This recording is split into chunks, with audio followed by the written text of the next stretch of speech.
ये गुरु जी का सत्संग सुनिए। अब इन लोगों ने सतलोक आश्रम बरवाला में गुरु जी के रहते सहते एक औरत को खड़ा करके और लोगों को नाम दीक्षा दिलवानी शुरू कर दी थी और संगत में भ्रमणा फैला दी कि इस बहन के अंदर कबीर परमात्मा आता है और इससे नाम लोगे तो मोक्ष होगा।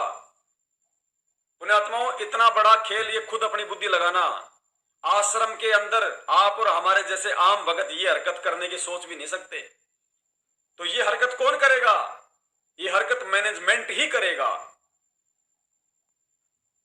तो गुरुदेव ने बाद में फिर गुरुजी ने कहा कि मुझे फिर 10-15 दिनों के बाद मालूम पड़ा कि अंडरग्राउंड में क्या चल रहा है। फिर मैंने उन सबको बुलाया, धमकाया कि नालायकों, तुम्हारी भक्ति बर्बाद हो चुकी है।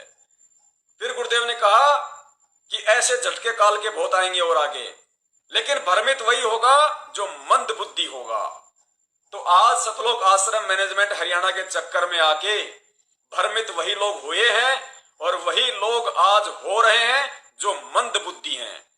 वरना ज्ञानवान तुरंत समझ जाएगा कि गुरुजी कह रहे हैं, अभी आपको सुनाएंगे, परमात्मा कह रहे हैं कि भ्रमित वही होगा जो मंद बुद्धि होगा। वरना ज्ञानवान तुरंत समझ जाएगा कि 15 साल हो गई मैंने सत्संग करते हुए, आज तक कभी कोई दोगली बात नहीं की। 15 साल हो गए सत्संग करते हुए, आज तक कभी कोई दोगली बात नहीं की। इसका मतलब क्या हुआ कि आज परमात्मा दोगली बात करेंगे? ऑडियो में कहेंगे कि मैनेजमेंट मेरा और दुनिया को कहेंगे कि मैनेजमेंट मेरा नहीं। क्या आज परमात्मा दोगली बात करेगा? पुण्यात्माओं, यही तत्व ज्ञान है, हमें यही समझना है। परमात्मा को काल ने दोगला साबित करने की बेहद कोशिश की, लेकिन परमेश्वर की पहचान कि परमेश्वर दोगला है या परमेश्वर सागला है, इसकी पहचान केवल परमेश्वर के तत्व ज्ञान से होती है। गुरु की शक्ल देखने से नहीं पहचान सकते आप, गुरु की बॉडी को देखने से नहीं पहचान सकते कि गुरु पूरा है अधूरा है। गुरु के ज्ञान को सुनकर, शास्त्रों को आधार बनाकर आप पहचान सकते हो कि गुरु सच्चा है या गुरु अधूरा है। तो सुनिए, सतलोक आश्रम बरवाला में 2008 में जो प्रक्रिया गुरुजी के रहते सहते इन मैनेजमेंट वालों ने शुरू कर दी, एक औरत को खड़ा करके नाम दिलवाने लग गए। तो सोचो आज गुरु की अनुपस्थिति में क्या डीवीडी से नाम नहीं दिलवाएंगे ये लोग? सुनो गुरुजी क्या कह रहे हैं, कितना गहरा संदेश इस 5 मिनट के सत्संग में। पुण्यात्माओं, जो वाणियां परमात्मा ने बोली है 2, वो वाणियां यदि किसी के समझ में आ जाएं तो उसकी आंखें खुल सकती हैं उसकी। इतना गहरा संदेश परमेश्वर ने इस 5 मिनट के ऑडियो में दिया है कि गुरु शिष्य के प्रति कैसा होना चाहिए उसका नाता। डरकर आपने इस भक्ति रूपी कर और आप भी दूर रहे, तो इतना डरकर आपने इस भक्ति रूपी गर्भ को प्रफुल्लित करना है। जैसे माता गर्भ को रखा यतन बना और ठेस लगे तो क्षण हुआ तेरी ऐसी भक्ति जाल। नारी कहावे पीव की रहे और संग सोए, जार सदा मन में बसे खसम खुशी क्यों होवे। कितनी गहरी बात बताई जाता है। नार कहावे पीव की और कहते हैं रहे और संग सोए। पुण्यात्माओं, परमेश्वर कह रहे हैं इस वाणी में कि नार कहावे पीव की और रहे और संग सोए, जार सदा मन में बसे खसम खुशी क्यों होए। परमात्मा कहते हैं कि हे पुण्यात्माओं, इतना ज्ञान लेने के बाद, इतने सत्संग सुनने के बाद, सच्चे सतगुरु का संग करने के बाद, कहते हैं नार कहावे पीव की।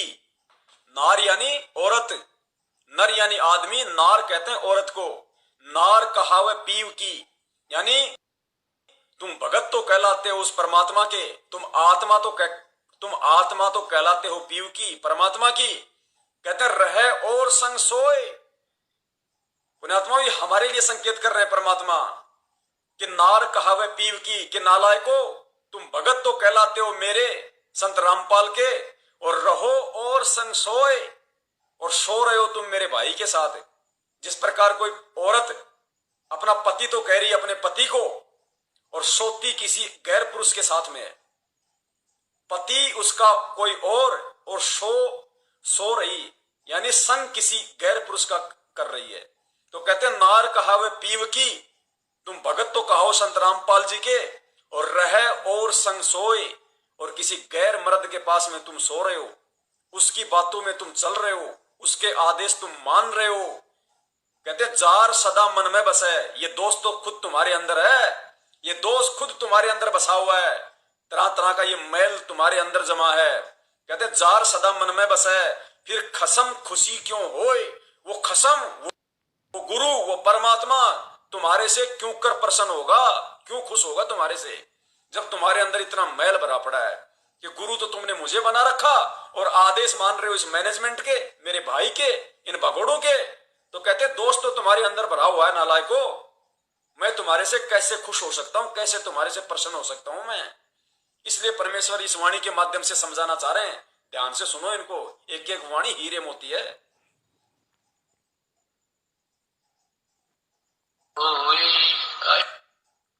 भक्ति जान नारी कहावे पीव की, रहे और संग सोए, जार सदा मन में बसे, खसम खुशी क्यों होए। देख कितनी गहरी बात बताई जाता है। नार कहावे पीव की, और कहते हैं रहे और संग सोए, और जार सदा मन में बसे। फिर यहां तक कह दिया, जब उस मान लीजिए उस दुष्टा में कबीर जी आते तो भी मना करते हैं कि नहीं तुम गुरु जी को मानो, और जो दुष्ट आत्मा उनके पास जाते हैं वो कि मुझे तो गुरु जी के आस्था दुष्ट डेट गया। तो गुरु जी कह रहे हैं कि आश्रम में इन्होंने जो नाटक शुरू किया था उस बहन को गुरु बना के कि इसमें भगवान आते हैं, तो कह रहे हैं कि गुरु तो मुझे कह रहे हैं और आस्था उस ढेडनी में, आस्था उस नीच औरत में। तो पुण्यात्माओं इसी प्रकार ये संगत गुरु तो कहती है संत रामपाल जी को, और आस्था इस मैनेजमेंट में, दान इसको दे रही, ज्योति पाठ का पैसा इसको दे रही, घटिया आदेशों पे मैनेजमेंट के चल रही, जो गुरु ने कभी सौपन में भी नहीं बताए। तो किसकी नारी हो तुम, उस पीव की या फिर इस जीव की? मानो, और जो दुष्ट आत्मा उनके पास जाते हैं वो कि मुझे तो गुरु जी के आस्था दुष्ट डेट गया। तो ऐसे हमने कहते हैं जैसे माता गर्भ को रखा यत्न बना और ठेस लगे दक्षिण हो जाती, ऐसी भक्ति जान। जैसे किसी बहन को मुश्किल से गर्भ रहा हो कई वर्षों में, फिर वही जानती है कि किस प्रकार इस लाल को, इस बच्चे को परिपक्व करना है। सपने में भी डर लगता है कि कहीं करवट बदलते समय बालक प्रताप ना जब मेरा गर्भ खराब हो जाए।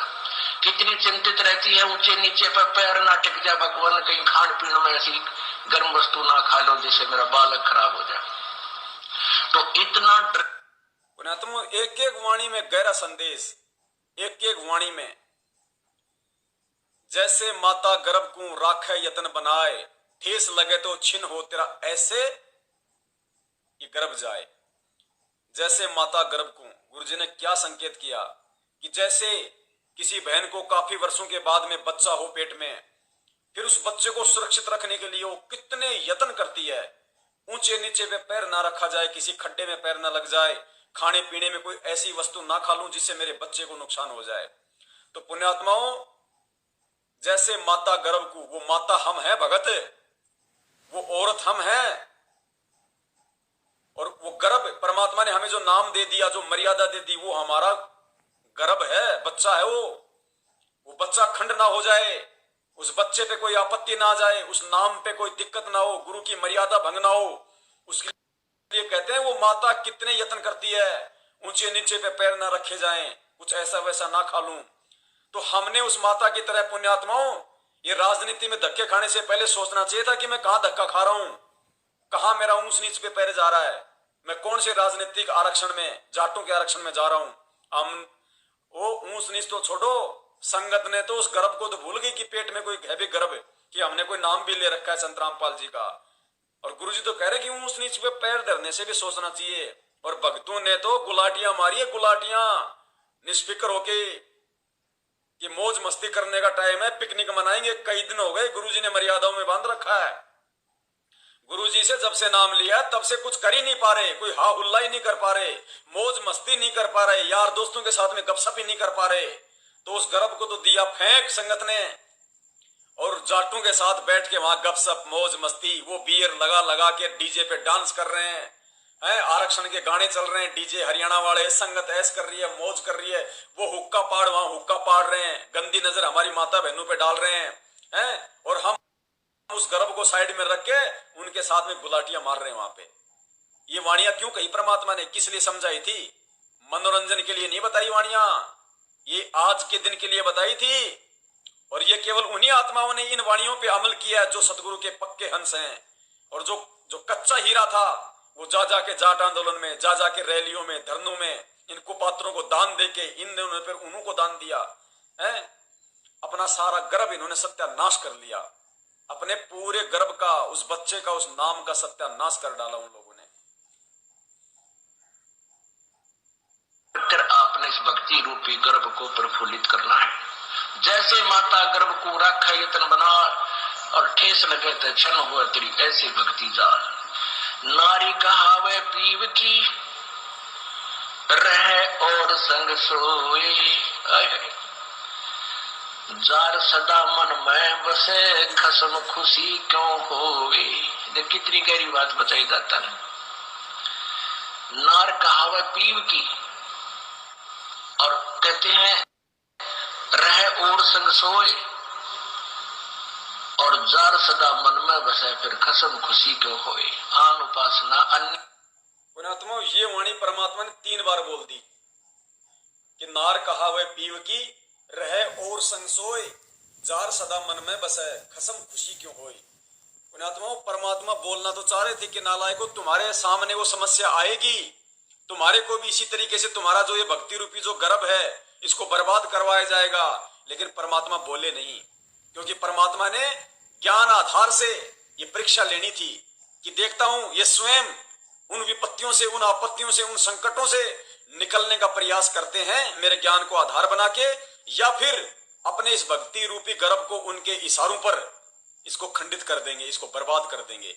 जानबूझ के परमात्मा ने इसका सरलार्थ नहीं किया। यहां खुल के परमात्मा सोचते सोचते आगे निकल गए। 3 बार वाणी बोली परमात्मा ने, लेकिन खुल के सरलार्थ नहीं किया पर मालिक ने। रहे और संग सोए और जार सदा मन में बसे फिर खसम खुशी क्यों होए। आन उपासना अन्य के अंदर आस्था नहीं रखनी। जैसे परमात्मा कबीर जी आए थे, 64 लाख शिष्य थे उनके उस समय। उन्होंने कभी नहीं बताया कि मेरे स्थान में किसी और में भगवान आवे है, उसमें जाकर पूज लो। अब उन दुष्टा ने के बका रखे ये बालक कि गुरु जी ने कहा है कि तुम ऐसे करो और ऐसे करो और उसको भगवान मानो, और गुरु जी का आगे नहीं बताना, नहीं वो नाराज हो जाएंगे। इन मंत्र गुरु जी कह रहे हैं कि उन दुष्टों ने क्या बेकार रखा। दुष्ट कौन? मैनेजमेंट वाले। स्पष्ट परमात्मा नहीं बोलते। पुण्यात्माओं, आपने लाल और लालड़ी की कहानी पढ़ी होगी कि किस तरह ताऊ चाहता तो बच्चों को बोल सकता था कि लाल है लालड़ी है, लेकिन ताऊ ने उन बच्चों की परीक्षा लेनी चाहिए थी, बच्चों को मजबूत करना चाहा था। इसलिए ताऊ चाहता था कि बच्चे स्वयं लाल और लालड़ी की पहचान करें।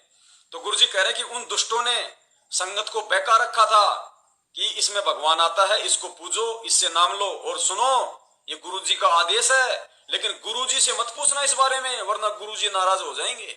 तो गुरु जी कह रहे हैं कि इन दुष्टों ने वो बात भी मान ली उनकी। अरे मेरा आदेश यानी गुरु का आदेश, और मुझसे पूछोगे कि गुरु जी क्या आपने ऐसा आदेश दिया और मैं नाराज हो जाऊंगा, तुमने सोच कैसे लिया? फिर गुरु जी कह रहे हैं कि भ्रमित वही होता है जो मंद बुद्धि होता है, वरना ज्ञानवान तुरंत सोच लेगा कि इतने समय हो गए गुरु जी ने सत्संग करते हुए, 15 साल हो गई, मैंने आज तक कभी ऐसा कुछ कहा नहीं, ऐसी कोई दोगली बात मैंने की नहीं। सुनो, पूज लो। अब उन दुष्टा ने के बका रखे ये बालक कि गुरु जी ने कहा है कि तुम ऐसे करो और ऐसे करो और उसको भगवान मानो, और गुरु जी का आगे नहीं बताना, नहीं वो नाराज हो जाएंगे। इन मंदबुद्धियों ने यह भी मान लिया गुरु जी का आदेश। पीछे से 10-20 दिन यह बकवास चली थी, अब सेट हो गया। गुरु जी का मेरा आदेश और मेरे सामने आप कहो कि क्या आपने ऐसा बोला है और मैं नाराज हो जाऊंगा, यह भी स्वीकार होगी। तो ये ऐसे कुसंगत होती है, वो बर्बाद करती है उन्हीं को जो मंद बुद्धि होते हैं। नहीं तो ज्ञानवान तुरंत सोच लेते ये कोई बात है। इतने दिन हो गए गुरु जी ने, 15 साल हो गए, मैं नाम देते न किसी को ऐसा कुछ कहा नहीं, कोई ऐसी दोगली बात करी नहीं। 15 साल हो गए सत्संग करते हुए, ऐसी कुछ कहा नहीं, ऐसी कोई दोगली बात की नहीं। सुनो, नहीं तो ज्ञानवान तुरंत सोच लेते ये कोई बात है। इतने दिन हो गए गुरु जी ने, 15 साल हो गए, मैं नाम देते न किसी को ऐसा कुछ कहा नहीं, कोई ऐसी दोगली बात करी नहीं। तो उन दुष्टों ने ऐसी चाल चली कि गुरुजी का आदेश बता दिया, सब बेचारे 10-20 ये। उन दुष्टों ने ऐसी चाल चली कि गुरुजी का आदेश बता दिया और वो संगत को खराब कर दिया। तो पुण्यात्माओं, आज भी तो वही हो रहा है। किसके पास है आदेश, कहाँ है आदेश? कि संत रामपाल जी महाराज जी ने सन 2014 के बाद, जेल जाने के बाद, संगत में डीवीडी से नाम दीक्षा देने का आदेश दिया है। ठीक इसी प्रकार इन दुष्टों ने एक बार फिर से गुरुजी का आदेश बता दिया हमें, और संगत को ठीक इसी प्रकार मूर्ख बना रहे हैं। पुण्यात्माओं, दास अपनी तरफ से कुछ बोले तो दास इसमें दोषी है, लेकिन पुण्यात्माओं, मैं तो ये गुरुजी के सत्संग दिखा दिखा के, गुरुजी के प्रवचन दिखा दिखा के, कि खुद गुरुजी बोल रहे हैं, दास तो आप लोगों के सामने कर रहा है। अब भी यदि आप लोग अंधेरे में सोए रहोगे, अज्ञानता में इन काल एजेंटों के पीछे यूं ही मूर्ख बने रहोगे, तो पुण्यात्माओं, तुम 7 जन्म में भी इस पृथ्वी लोक से ऊपर की यात्रा नहीं कर सकते। 7 जन्म में भी। इतने सारे प्रमाण देने के बाद भी, इतने सारे प्रमाण देने के बाद भी समझने वाले समझ गए हैं, ना समझे ना समझे वो अनाड़ी है।